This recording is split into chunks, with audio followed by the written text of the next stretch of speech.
بسم الله الرحمن الرحيم يسألونك عن الأنفال قل الأنفال لله والرسول فاتقوا الله وأصلحوا ذات بينكم وأطيعوا الله ورسوله إن كنتم مؤمنين إنما المؤمنون الذين إذا ذكر الله وجلت قلوبهم وإذا تليت عليهم آياته زادتهم إيمانا وعلى ربهم يتوكلون الذين يقيمون الصلاة ومما رزقناهم ينفقون أولئك هم المؤمنون حقا لهم درجات عند ربهم ومغفرة ورزق كريم كما أخرجك ربك من بيتك بالحق وإن فريقا من المؤمنين لكارهون يجادلونك في الحق بعدما تبين كأنما يساقون إلى الموت وهم ينظرون وإذ يعدكم الله إحدى الطائفتين أنها لكم وتودون أن غير ذات الشوكة تكون لكم ويريد الله أن يحق الحق بكلماته ويقطع دابر الكافرين ليحق الحق ويبطل الباطل ولو كره المجرمون إذ تستغيثون ربكم فاستجاب لكم أني ممدكم ب1000 من الملائكة مردفين وما جعله الله إلا بشرى ولتطمئن به قلوبكم وما النصر إلا من عند الله إن الله عزيز حكيم إذ يغشيكم النعاس أمنة منه وينزل عليكم من السماء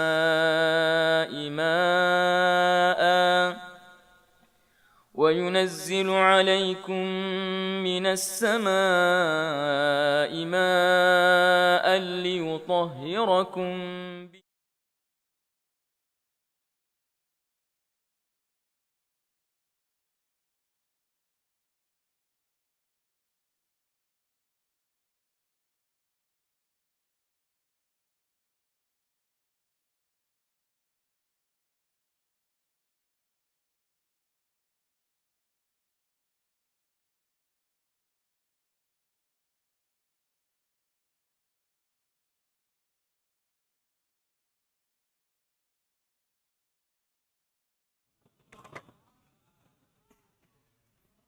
Innal hamdalillah nahmaduhu wa nasta'inuhu wa nastaghfiruh wa na'udzu billah min shururi anfusina wa sayyiati a'malina may yahdihillahu fala mudhillalah wa may yudlil fala hadiyalah wa asyhadu an la ilaha illallah wahdahu la syarikalah wa asyhadu anna Muhammadan abduhu wa rasuluh. Allahumma sholli ala Muhammadin wa ala alihi wa sahbihi wa man ihtada bihadihi wastanna bisunnatihi ila yaumiddin, amma ba'd. Para hadirin, bapak-bapak dan ikhwah sekalian, dan secara khusus juga pada anak-anak kita, mahasiswa baru ya. Anak-anak atau adik-adik? Anak-anak ya. Kalau ada yang bilang anak-anak antum ya. Alhamdulillah pada malam hari ini, di malam Jumat yang terakhir di bulan Muharram 1444 Hijriah, kita sudah memasuki tanggal 28 Muharram 1444 Hijriah. Dengan izin Allah dan taufiknya, kembali kita berkesempatan untuk hadir bermajelis di kajian rutin kita guna membahas hadis-hadis dari Nabi kita yang tercinta Rasulullah Muhammad SAW.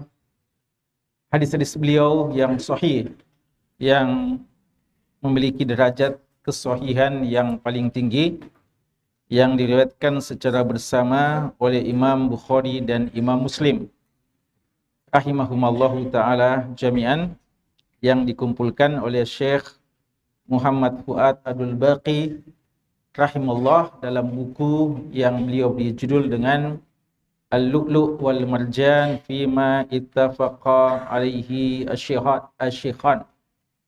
Al-Lu'lu' wal Marjan, ya, Lu'lu' wal Marjan itu artinya mutiara-mutiara ya. Mutiara-mutiara hadis yang diriwayatkan oleh dua syekh dalam bidang hadis, yaitu Imam Bukhari dan Imam Muslim. Penyusun buku ini adalah Syekh Muhammad Fuad Abdul Baqi rahimahullah. Ya, kalau dikatakan dua syekh dalam masalah hadis, maka yang dimaksudkan Imam Bukhari dan Imam Muslim. Kalau dikatakan dua syekh di kalangan sahabat, maka yang dimaksudkan adalah Abu Bakar As-Siddiq radhiyallahu anhu dan Umar bin Khattab radhiyallahu anhu. Masya Allah, ikhwah tadi berdua masih ada ya? Masya Allah. Malam terakhir? Oh, Masya Allah. Paling terakhir, Allahumma musta'an. Nah, ya ini juga ya kita berarti akan melepaskan kepergian ya tuan rumah kita. Padahal mereka tuan rumah tapi mau meninggalkan kita ya. Sudah datang tuan rumah baru? Gantian tuh belum? Ya. Masya Allah ya. Pada hari Ahad kemarin ya kita lepaskan para alumni-alumni kita di Istiba dan Tadribul Duat. Dan beliaulah yang selama ini, mereka-mereka yang selama ini kalau di sini ya di kantor DPP, mereka yang memfasilitasi kita, membantu-bantu untuk kegiatan kita di sini. Malam ini insya Allah kita akan lanjutkan taklim kita. Namun sebelumnya ada beberapa mukadimah yang kami mau sampaikan. Yang pertama, kepada para ikhwas sekalian, kepada semuanya ya, dan secara khusus kepada maba ya. Jadi sekalian hadirin tahu siapa maba ya, yang pakai gamis putih, songkok hitam. Tapi belum cukup ya, ada tanda penggalnya ya. Karena tidak ada yang gundul ya, tidak ada maba yang digundul di sini. Alhamdulillah, setelah 2 tahun satu tradisi yang baik yang dilaksanakan oleh panitia maba sejak berapa tahun silam kembali bisa diulangi pada hari ini. 2 tahun di masa corona, jalan dari kampus antum di Istiba di Manggala ya. Di sini juga masih Manggala mungkin ya. Atau di Antang ya. Ini ke sini berjalan kaki. Ya, Masya Allah. Semuanya jalan kaki ya. Tidak ada yang diangkut tadi ini kendaraan. Tidak ada yang pingsan ya. Masya Allah. Alhamdulillah. Ini satu kebaikan ya. Satu kebaikan. Tradisi yang baik. Paling tidak kita bisa merasakan apa yang telah dirasakan oleh pendahulu-pendahulu antum. Dan panitia yang mendampingi antum ini, para pengurus DEMA juga sudah merasakan ya. Alhamdulillah. Sudah merasakan yang sama. Dan lebih jauh dari itu juga para pendahulu-pendahulu kita dalam dakwah. Ya, kami teringat masa-masa silam juga, belasan tahun yang lalu, puluhan tahun yang lalu, ketika kita awal-awal ikut kajian, ikut tarbiyah, ikut ta'lim, kendaraan itu masih sangat sulit. Ya, 20 tahun atau bahkan 30 tahun yang lalu. Lalu transportasi masih sulit, dan ustadz kita yang adakan taklim dan tarbiyah dari ujung ke ujung, ya, sehingga tidak jarang, bahkan sering kita hadir dengan berjalan kaki, ya, dan lebih ya dari apa yang antum rasakan sekarang. Maka ya, paling tidak kita bisa rasakan. Bahkan lebih dari itu, tentu saja para salafus soleh, ya, para salaf kita yang mengadakan rihlah dalam menuntut hadis dan menuntut ilmu, menuntut hadis-hadis Nabi SAW. Mereka masa-masa silam, kalau kita baca kitab-kitab mereka, diantaranya yang ditulis oleh Al-Imam Al-Khatib Al-Baghdadi rahimahullahu ta'ala dalam Rihlah fi Talabil Hadis, atau buku-buku ulama-ulama muasir seperti Syekh Muhammad Ismail Muqaddam dalam Ulul Himmah, atau Syekh Abu Ghuddah dalam Sufahat min Sabril Ulama. Kita akan baca kisah-kisah yang menakjubkan tentang rihlah mereka, perjalanan mereka yang kadang berbulan-bulan untuk menuntut ilmu, bahkan kadang hanya untuk menuntut satu hadis. Kadang ada yang bisa berkendaraan, namun tidak sedikit di antara mereka yang berjalan kaki.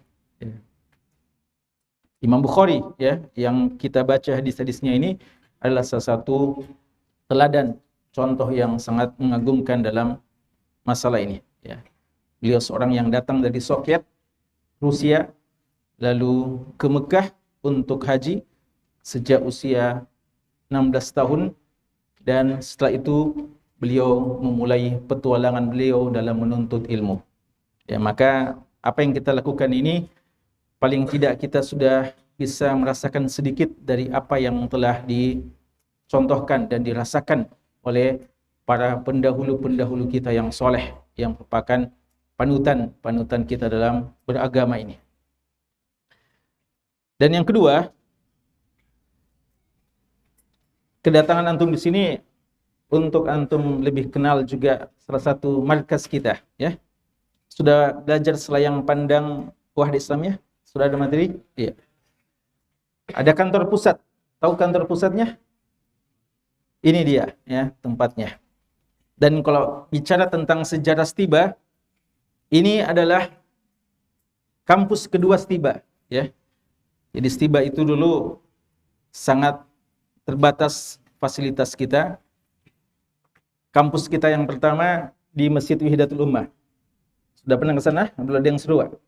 Ya, nanti coba juga ke sana. Jalan kaki atau naik sepeda. Ya, kalau dulu banyak juga senior antum naik sepeda. Ya, kalau sekarang naik motor, alhamdulillah sudah banyak yang punya motor. Itu kampus pertama kita di sana. Waktu itu mahasiswanya baru 30. Dan belum ada gedung yang permanen, maka kita gunakan masjid sebagai ruang kuliah, ya. Jadi dia masjid, dan di masa-masa kuliah kita gunakan untuk belajar. Setelah sholat zuhur diatur lagi kursi-kursinya, ya. Dan kampus kedua setelah angkatan kedua itu di sini. Tapi belum tingkat 2 seperti ini, ya, masih terbatas, dan sudah ada beberapa bangunan seperti yang ditempati oleh ikhwah-ikhwah kita di Tadrib Duat.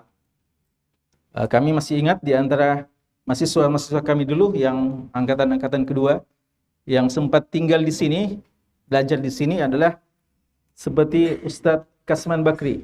Kenal? Belum kenal? Wakil ketua pertama bagian akademik.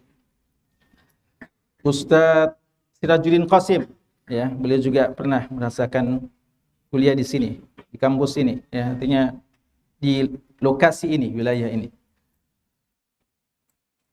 Ustadz Islahuddin Gunawan, kenal? Ketua PMB, ya, kepala PMB. Ada juga Ustadz Mubarak Munir, ya, sekarang di YPWI. Ada Ustadz Munir Ahmad atau Bisbahul Munir, mudir keduanya Ar-Royah, ya, mudir pertama Ar-Royah itu Ustadz kita Ustadz Yani Muhammad Yani Abdul Karim, hafizahullah wa syafah, ya, beliau sekarang sedang sakit, kita doakan semoga disembuhkan. Ada anak da Umair di sini, Umair Al-Ansari. Ada Umair di sini? Anaknya Ustadz Yani. Maba juga ada. Jauh sekali Umair. Ya. Ini anak dari salah seorang anak dari Ustadz kita Ustadz Yani. Ustadz Yani itu mudir kedua Tiba dan mudir pertama Ar-Royah. Dan mudir kedua dari Ar-Royah alumni Tiba, yaitu Ustadz Munir Ahmad atau Misbahul Munir. Itu juga alumni di sini, ya, pernah kuliah juga di sini. Kampus ketiga kita di Kasih. Sudah pernah ke Kasih? Ya, di Kasih itu dulu kampus ketiga, termasuk yang alhamdulillah cukup luas, tapi kurang kondusif karena sering kebanjiran, ya. Dan setelah itu digunakan untuk tahfidz, untuk mahat tahfidz kita yang dibina oleh Ustadz kita Ustadz Utsman Laba rahimahullahu ta'ala, dan telah mengeluarkan beberapa hufat, di antaranya Ustadz Saifullah Ansar. Kenal Ustadz Saifullah Ansar? Ya, beliau juga alumni di sana, ya, dikasih. Ustadz Yasir Masih, ya, juga di sana, dan beberapa ustadz kita. Itu di kampus ketiga, ya, Tiba. Kampus keempat, ini yang sekarang antum tempati, ya. Walaupun penampakannya, ya, alhamdulillah sudah sangat berbeda dengan awal-awal, ya. Ini perlu ada napak tilas, ya, untuk keliling-keliling itu ke tempat-tempat bersejarah. Tempat bersejarah artinya yang telah dirintis oleh para asatidzah dan senior-senior antum semuanya. Tadi berdua juga sebenarnya punya sejarah, tapi nanti diceritakan insyaallah, ya. Termasuk awal-awal itu kampusnya antum di Wihda juga, ya, di Wihdat Ummah. Kami masih ingat, ya, ketika awal-awal juga ngajar di sana. Angkatan-angkatan pertama Ustadz kita Ustadz Nasruddin, ya, Ustadz Sobaruddin, ya, dan beberapa ustadz kita yang lain. Ya, itu di antara tujuannya mungkin, ya, panitia datangkan antum ke sini, ya, supaya antum tidak hanya mengenal Tiba saja. Yang ketiga, yang terakhir sebagai muqaddimah, bahwa tentunya kita ingin mendapatkan pahala yang lebih besar di sisi Allah Subhanahu wa taala. Insyaallah siapa saja yang datang ke majelis ilmu, maka dia akan mendapatkan pahala yang besar di sisi Allah. Tapi ada kaidah yang mengatakan al-ajru ala qadri al-masyaqqah. Pahala itu sesuai dengan tingkat kesulitan yang kita hadapi ketika kita melakukannya. Nabi SAW katakan kepada Aisyah radhiyallahu anha, ajruki ala qadri nasabiki. Pahalamu sesuai dengan kadar capekmu. Maka tentu saja ikhwah kita insyaallah jika dilandasi dengan niat yang ikhlas, maka akan mendapatkan pahala yang lebih besar. Dan insyaallah antum sebagaimana yang Allah katakan, inna nahnu nuhyil mauta wa naktubu ma qaddamu wa atharahum wa kulla syai'in ahsaynahu fi imamin mubin. Allah mengatakan, kamilah yang menghidupkan al-mauta, orang-orang yang telah meninggal dunia. Wa naktubu, dan kami menulis ma qaddamu, apa saja yang telah mereka lakukan dari kebaikan-kebaikan atau dari keburukan-keburukan. Wa atharahum, dan jejak-jejak mereka. Jejak-jejak antum sejak antum tinggalkan Tiba, berjalan kaki ke sini, mungkin sudah terhapus.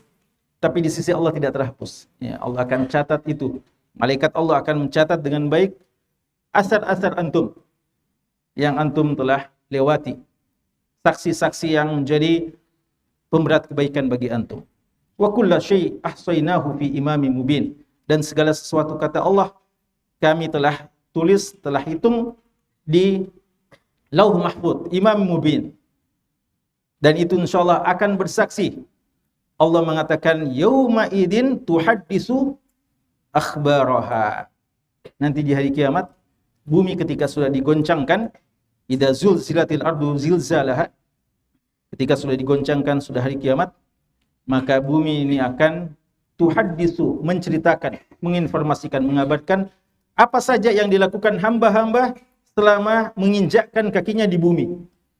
Maka siapa yang menginjakkan tanah, menginjakkan bumi, menginjak satu tempat, lalu dia bermaksiat, maka bumi akan menceritakan itu semuanya di hadapan Allah, di hadapan orang banyak. Dan sungguh merupakan kegembiraan yang sangat besar ketika bumi akan bersaksi kepada kita bahwa ya Allah, si fulan telah menginjak saya dalam perjalanannya menuntut ilmu, menginjak saya dalam ketaatan kepada Allah Subhanahu wa taala. Dia beristirahat di tempatku karena dia sedang berada dalam perjalanan ketaatan kepada Allah Subhanahu wa taala. Semua bumi akan bersaksi pada kita insyaallah taala. Dan Nabi kita sallallahu alaihi wasallam bersabda dalam hadis yang diriwayatkan Imam Bukhari dari sahabat Abu Abs radhiyallahu taala anhu, ketika beliau pernah melihat ada seorang sahabat yang berjalan kaki menuju ke masjid untuk sholat Jumat, maka beliau mengatakan, bergembiralah, karena saya telah mendengarkan Rasulullah SAW bersabda, manik barrat qadamahu fi sabilillah harramahullahu 'alan nar. Barang siapa yang kedua kakinya berdebu di jalan agama Allah, maka Allah mengharamkan baginya neraka. Dan ini beliau katakan bukan ketika melihat sahabat itu pergi berjihad fisabilillah. Tentu saja ini fisabilillah. Ketika seorang pergi berjihad membela agama Allah, tentu saja itu fisabilillah. Maka debu-debu yang mereka dapatkan dalam perjuangan akan menjadi saksi. Tapi bukan cuma itu. Karena sahabat ini melihat sahabatnya pergi sholat Jumat, jalan kaki, lalu kakinya berdebu. Lalu dikatakan, bergembiralah. Rasulullah SAW telah bersabda, manik barrat qadamahu fi sabilillah harramahullahu 'alan nar. Barang siapa yang kedua kakinya berdebu di jalan agama Allah, maka Allah mengharamkan baginya neraka. Ya. Jadi kabar gembira insyaallah. Saya kira tadi yang berdebu ya kakinya, atau pakai kaos kaki semuanya. Ya. Semuanya tetap akan berdebu. Itu akan menjadi saksi yang baik insyaallah. Dan sebuah hadis, walaupun ada kelemahan dalam sanadnya, tapi sering disebutkan oleh ulama kita, sebagaimana yang dikutip oleh Imam Nawawi rahimahullahu taala, dan beliau menghasankannya, dan riwayatnya dari Imam Tirmidzi, Nabi dikatakan bahwa diriwayatkan beliau sallallahu alaihi wasallam bersabda, man kharaja fi talabil ilmi fahuwa fi sabilillah hatta yarji'. Siapa yang keluar dari rumahnya untuk menuntut ilmu, maka dia berada dalam fi sabilillah hingga dia kembali. Jadi perjalanan kita ini, dan ini didukung oleh dalil-dalil yang banyak dalam Quran dan Sunnah, bahwa orang yang menuntut ilmu adalah mujahid fi sabilillah. Dan ini di antara jihad kita yang paling penting pada hari ini. Maka bergembiralah ya ikhwah-ikhwah, anakku sekalian dan kita semuanya ya. Mereka-mereka, antum-antum semuanya, bapak-bapak, ikhwah dan anak-anak sekalian yang hadir hari ini, ya ini juga di antara peserta rutin kita, anak-anak kita di SMA Wahdah ya. Dan berapa ya bapak-bapak, ikhwah-ikhwah yang rutin menghadiri majlis kita. Maka ini di antara dalil-dalil yang seharusnya memotivasi kita untuk senantiasa konsisten, untuk senantiasa mau istiqamah dalam kebaikan ini. Sampai kapan? Sampai waktunya kita dipanggil oleh Allah Subhanahu wa taala. Karena kita yakin menuntut ilmu salah satu ibadah yang paling mulia, dan ibadah puasa mulainya. Sebelumnya belum. Oh gitu. Berarti satu kitab untuk menghabiskan ya. Atau sudah dimulai? Oh, sudah dimulai. Ya. Berarti antum belajar 1 tahun 2 tahun? 1 tahun ya. Insyaallah.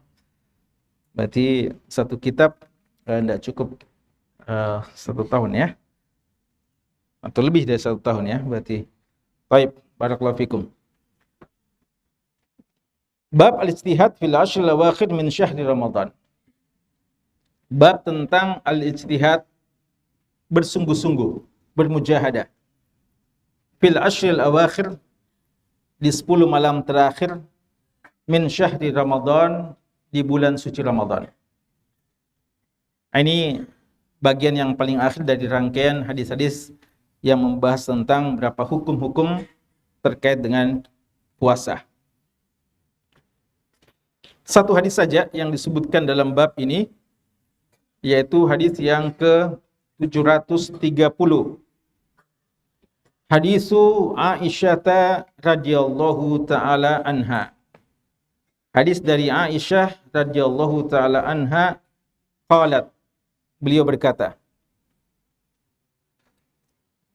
kana Nabi sallallahu alaihi wasallam, adalah Nabi sallallahu alaihi wasallam, idza dakhala al-ashr, jika sudah masuk 10 malam terakhir,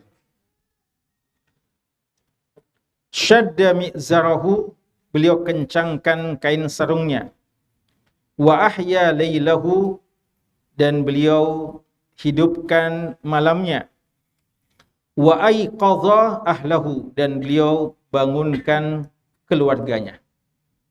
Ya. Ini hadis kita ya malam hari ini. Oh ya, kisah tadi ya yang kita sebutkan tentang sejarah istiba itu dimulai di tahun 1998 ya. Mulai di Wihda, lalu di sini. Dan Anda lihat banyak dari antum ini kelahiran 1999 ya. 2000 atau 2000-an? 2000-an ya. Ini termasuk Abad ya, anaknya Ustadz Bakri, Masya Allah. Abad ini lama bertetangga di Stibah ya. Tapi waktu itu masih kecil ya. Sekarang sudah Masya Allah, sudah jadi mahasiswa Stibah.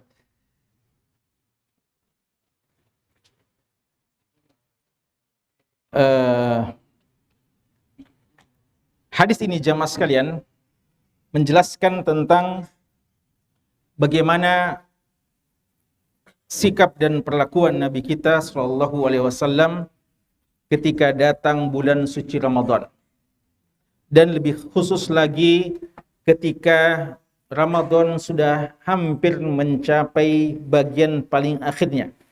Ya, biasa diistilahkan oleh sebagian ikhwah kita sudah hampir finish ya. Sudah hampir bagian akhirnya.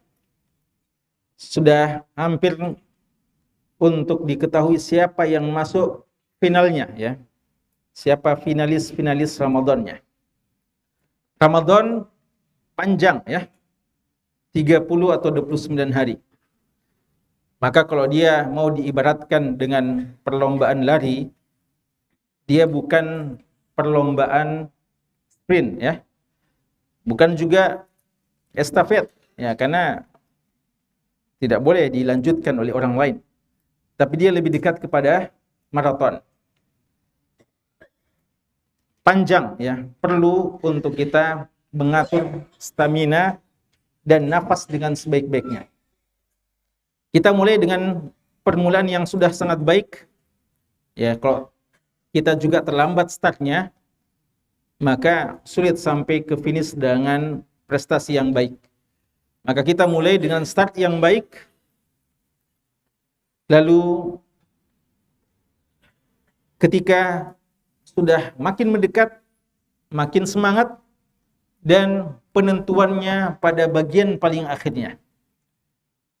Karena itu Nabi kita SAW mengajarkan bagaimana beliau lebih bersemangat di bulan suci Ramadan dibandingkan dengan bulan-bulan yang lainnya. Dan ternyata beliau SAW di 10 akhir Ramadan, beliau melakukan ibadah yang tidak pernah beliau lakukan sebelumnya. Aisyah radhiyallahu taala anha mengatakan, "Kana yajtahidu fil ashril awakhir ma la yajtahidu fi ghairihi." Rasulullah SAW itu bermujahadah di bulan suci Ramadan di 10 akhirnya dengan mujahadah yang tidak pernah beliau lakukan sebelumnya. Padahal Nabi kita SAW, beliau itu dalam masalah ibadah bermujahadah bukan cuma menunggu bulan Ramadan. Beliau adalah seorang hamba yang merupakan hamba Allah yang terdekat, paling banyak ibadahnya sepanjang tahun. Tidak mengenal Ramadan, tidak mengenal Muharram, tidak mengenal Dzulqa'dah, tidak mengenal Safar, tidak mengenal Sya'ban, dan semua bulan-bulan yang lainnya. Beliau adalah hamba Allah yang paling dekat, yang malamnya sedikit tidurnya dan paginya bermujahadah dan berkhidmat kepada umat di samping pendekatan diri kepada Allah dalam ibadah-ibadah yang lainnya. Kalau kita pernah baca, Aisyah radhiyallahu taala anha mengabarkan bahwa sampai bengkak kaki Nabi kita sallallahu alaihi wasallam, sampai-sampai Aisyah iba kasihan kepada beliau. Lalu ditanya kenapa sampai seakan-akan tanda kutip menyiksa dirinya. Beliau mengatakan, saya ingin menjadi hamba yang bersyukur. Kalau kita pernah membaca Abdullah bin Mas'ud radhiyallahu anhu salat di belakang Nabi sallallahu alaihi wasallam. Lalu ternyata panjang sekali. Sampai-sampai Abdullah bin Mas'ud radhiyallahu anhu mengatakan, saya ada niat yang kurang bagus. Apa niat kurang bagusnya? Mau berpisah dari jamaah karena terlalu panjang. Kalau kita pernah mendengarkan apa yang disebutkan oleh Hudzaifah bin Yaman radhiyallahu taala anhu, bahwa Nabi sallallahu alaihi wasallam salat tahajud, lalu setelah Al-Fatihah di rakaat pertama membuka dengan surat Al-Baqarah, lalu dikatakan mungkin di ayat 100 berhenti. Ternyata dilanjutkan. Lalu akhirnya sahabat mengatakan mungkin berhenti di surat Al-Baqarah, lalu ruku sampai 286 ayat.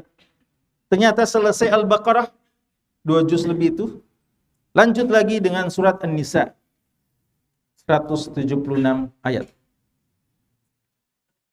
Mungkin selesai sampai surat An-Nisa. Ini belum ruku ya. Ternyata selesai An-Nisa lanjut lagi dengan Ali Imran 200 ayat. Apa yang kita dengarkan dan baca tentang bagaimana ibadah Nabi kita SAW di waktu-waktu tersebut, itu bukan di bulan suci Ramadan. Bagaimana lagi dengan bulan suci Ramadan? Dan bagaimana lagi dengan 10 akhir bulan suci Ramadan? Ya, itu yang disebutkan dalam hadis kita sekarang ini. Dan ini menunjukkan ikhwas sekalian bahwa tidak cukup seorang berbesar hati, berbangga dan bersyukur ketika didatangi musim-musim kebaikan, ketika sikapnya terhadap musim kebaikan itu sama saja dengan ketika dia didatangi oleh bulan-bulan yang lainnya. Ramadan datang, kita sama saja dengan bulan-bulan yang lainnya. Bulan-bulan haram datang, kita sama saja dengan bulan-bulan yang lainnya. Padahal seharusnya kita tetap konsisten dengan ibadah-ibadah di seluruh bulan yang ada. Namun ketika ada hari yang mulia, ada bulan yang mulia, kita harus menambah lebih daripada biasanya. Bagaimana Nabi kita SAW di 10 akhir bulan suci Ramadan? Aisyah radhiyallahu anha menyimpulkan dengan 3 kalimat. Ya. Makanya ini bisa masuk dalam Sulasiyat Nabawiyah. 3 perlakuan Nabi kita SAW terhadap 10 akhir bulan suci Ramadan. Yang pertama adalah syadda mi'zarahu. Syadda mi'zarahu. Syadda artinya menguatkan, mi'zar kain sarungnya.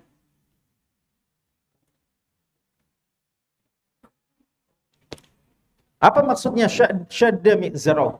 Ya, biasa juga diartikan mengencangkan ikat pinggangnya ya. Biasa kalau kita kalau mau menunjukkan kesungguhan dikatakan mengencangkan ikat pinggang. Paling tidak ada dua makna yang terkenal tentang hadis ini. Syadda mi'zarahu. Yang pertama, maksudnya adalah kesungguhan dalam beribadah. Ya, karena mengencangkan kain sarung artinya kesungguhan, ya, siap-siap untuk bersungguh-sungguh dalam bekerja, dalam beribadah. Kain sarung sudah dikencangkan, atau ya ikat pinggang kita sudah kencangkan. Artinya kita siap untuk bersungguh-sungguh bermujahadah. Artinya mujahadah tentu saja yang lebih daripada yang biasanya. Yang kedua, makna syadda mizarahu, kata ulama kita, adalah beliau tidak lagi menggauli istri-istri beliau. Dan ini dikuatkan dalam sebagian riwayat, syadda mizarahu i'tazalan nisa. Beliau meninggalkan istri-istrinya. Beliau tidak menggauli lagi istri-istrinya. Padahal kaidah umum dalam bulan suci Ramadan, Allah katakan, uhilla lakum lailatas siyam ar-rafatsu ila nisaikum. Allah halalkan di malam-malam bulan suci Ramadan kalian menggauli istri-istri kalian. Tetap halal. Di malam bulan suci Ramadan. Adapun paginya haram tentunya, ya. Tapi di 10, ya, dan itu dilakukan oleh Nabi kita SAW sebelum masuknya 10 Ramadan yang terakhir. Namun ketika sudah masuk 10 Ramadan terakhir, beliau meninggalkan istri-istrinya, tidak lagi menggaulinya. Mungkin ada yang mengatakan karena beliau i'tikaf. Ya, memang betul. Karena salah satu hal yang terlarang yang bisa membatalkan i'tikaf adalah berjima, ya, menggauli istri-istri kita. Tapi ulama kita mengatakan, seandainya ada orang yang tidak sempat untuk i'tikaf, tapi dia juga, ya, kan ada sebab-sebab tertentu, dia terhalang untuk tidak bisa i'tikaf, namun dia memaksimalkan malam-malamnya di bulan suci Ramadan, di 10 malam terakhir, bersungguh-sungguh dan tidak menggauli istrinya juga karena mau memanfaatkan untuk ibadah, maka ini juga bisa, ya. Jadi walaupun dia tidak beritikaf, atau mungkin ada sebagian tidak itikaf, tapi di malam-malamnya dia tetap berusaha untuk menginap di masjid umpamanya, ya, bergabung dengan orang-orang yang itikaf. Kan ada juga gitu, ya, dia masih tidak libur, ya, masih berkantor, masih ada tugas, tapi malam harinya dia bisa untuk ke masjid, untuk nginap di masjid, ya. Ini juga satu kebaikan yang termasuk dalam hadis ini, ya. Karena kalau malam insyaallah sudah libur, ya. Atau biar malam juga kalau udah sibuk, ya. Enggak, ya? Ya, bisa. Jadi i'tazalan nisa, ya. Jadi bisa itu, ya. Syadda mi'zarahu. Yang kedua adalah wa ahya lailahu, dan menghidupkan malamnya. Menghidupkan malamnya. Kenapa dikatakan menghidupkan malamnya? Karena malam itu untuk apa? Apa yang salah satu aktivitas yang hampir disepakati oleh orang pada malam hari? Tidur, ya. Tidur. Dan tidur adalah akhul maut. Tidur adalah saudara mati, ya, saudara mati. Makanya kalau tidak tidur dikatakan hidup, ahya lailahu. Kalau antum baru bangun, antum bilang apa? Alhamdulillahilladzi ahyana ba'da ma amatana. Jadi kita tadinya mati, akhul maut. Dan Allah Subhanahu wa taala menyebutkan itu, ya. Bahwa Allah yatawaffal anfusa hina mautiha, ya. Maksudnya Allah mewafatkan orang ketika sedang tidur. Maka makna ahya lailahu, menghidupkan malamnya, ada dua maknanya. Pertama, menghabiskan sebagian besar malamnya untuk beribadah.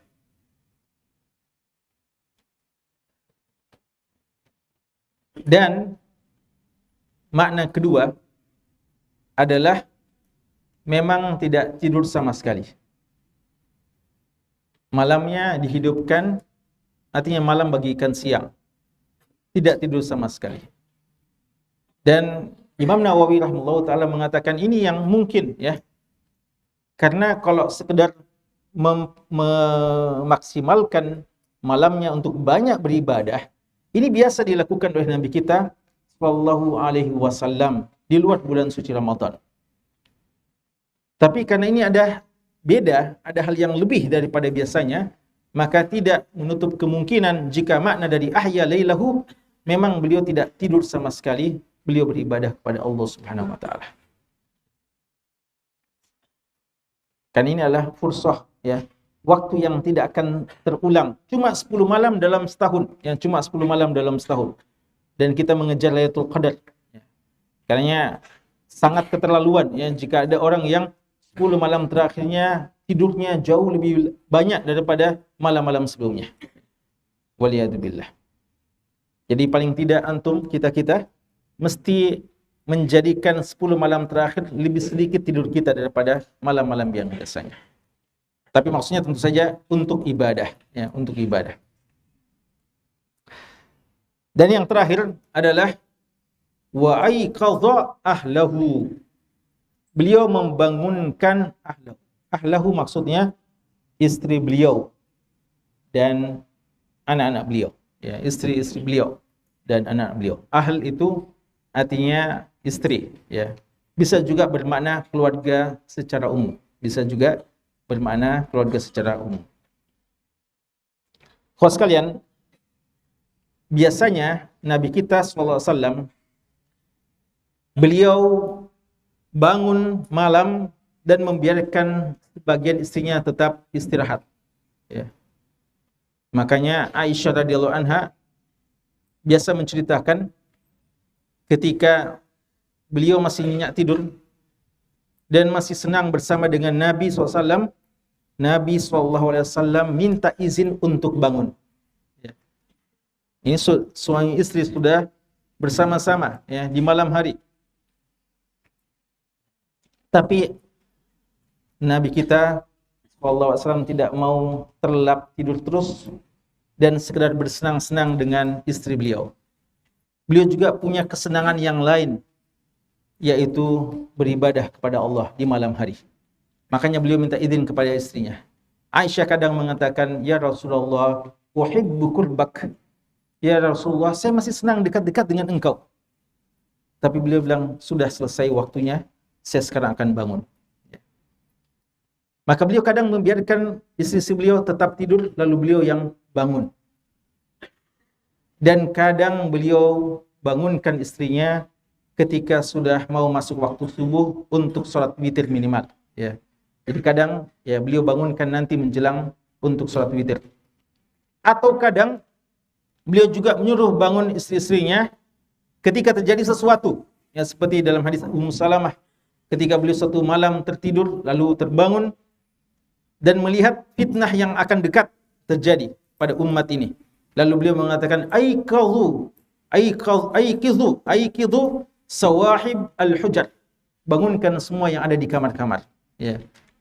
Fitnah sudah makin mendekat, ya. Beliau suruh bangun ketika beliau bermimpi melihat fitnah atau ada ujian musibah yang akan datang kepada umat, maka diingatkan untuk tidak lalai dan banyak beribadah kepada Allah Subhanahu wa taala. Namun kebiasaan umumnya beliau membiarkan istrinya tidur lalu beliau yang bangun dan nanti menjelang subuh baru dibangunkan. Namun ketika 10 akhir Ramadan, apa kata Aisyah radhiyallahu anha? Aiqadha ahlahu. Ternyata sejak awal malamnya beliau melibatkan juga istri dan anak-anaknya untuk menghidupkan 10 malam terakhir bulan suci Ramadan. Dan ini perlu dihidupkan pada keluarga-keluarga kita, ya. Jangan sampai keluarga kita di 10 malam terakhir masih lalai, ya. Bangunkan mereka, libatkan mereka. Ya, kalau di sana di masjid-masjid ada yang sholat tahajud, maka ini kesempatan kita bangun pergi sholat tahajud, bangunkan juga istri kita dan ajak juga anak-anak kita yang sudah dewasa untuk ikut juga merasakan sholat tahajud yang di 10 akhir bulan suci Ramadan. Selain salat tarawih umpamanya, ya, selain salat tarawih. Ini di antara hal yang merupakan sunnah nabawiyah pada saat 10 akhir bulan suci Ramadan. Dan dengan cara seperti inilah apa yang selalu kita idam-idamkan, cita-citakan setiap datang bulan suci Ramadan, mendapatkan Lailatul Qadar, maka kemungkinannya sangat besar insyaallah taala. Adapun senantiasa mengimpikan, mencita-citakan, mengidam-idamkan mendapatkan Lailatul Qadar, lalu tidak ada mujahid yang sama sekali kita lakukan, maka kira-kira gimana ya seorang yang ingin mendapatkan sesuatu lalu tidak ada usaha yang dilakukannya? Maka ini jauh dari taufik Allah Subhanahu wa taala. Walaupun ada saja kemungkinan rahmat Allah kepadanya, tapi inna rahmatallah qaribum minal muhsinin. Rahmat Allah itu lebih dekat kepada orang-orang yang berlaku kebaikan, ya. Semoga Allah Subhanahu wa taala menjadikan kita hamba-hamba yang senantiasa menghidupkan kebaikan-kebaikan di tengah-tengah keluarganya dan senantiasa mengajak mereka dalam melakukan kebaikan-kebaikan, utamanya di musim-musim kebaikan, dan sebagaimana yang kita baca, utamanya di 10 malam terakhir di bulan suci Ramadan. Bulan suci Ramadan masih sekitar 8 bulan lagi, ya, masih cukup lama. Tapi ilmu ini mudah-mudahan bisa bermanfaat pada saatnya nanti, ya. Dan jika belum, maka niatkan sejak sekarang dan latih diri kita sejak sekarang, karena seandainya kita sudah punya niat dan tekad yang kuat lalu tidak ketemu, maka insyaallah pahala tetap akan kita dapatkan biidznillah taala. Barakallahu fikum wa sallallahu ala nabiyyina Muhammadin wa ala alihi wa sahbihi wasallam wa akhiru da'wana alhamdulillahi rabbil alamin.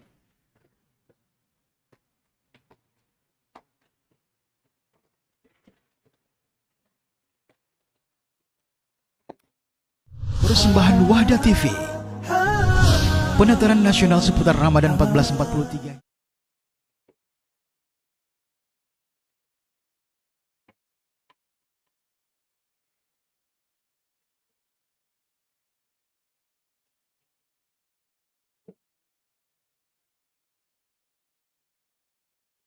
Bismillahirrahmanirrahim. Assalamualaikum warahmatullahi wabarakatuh.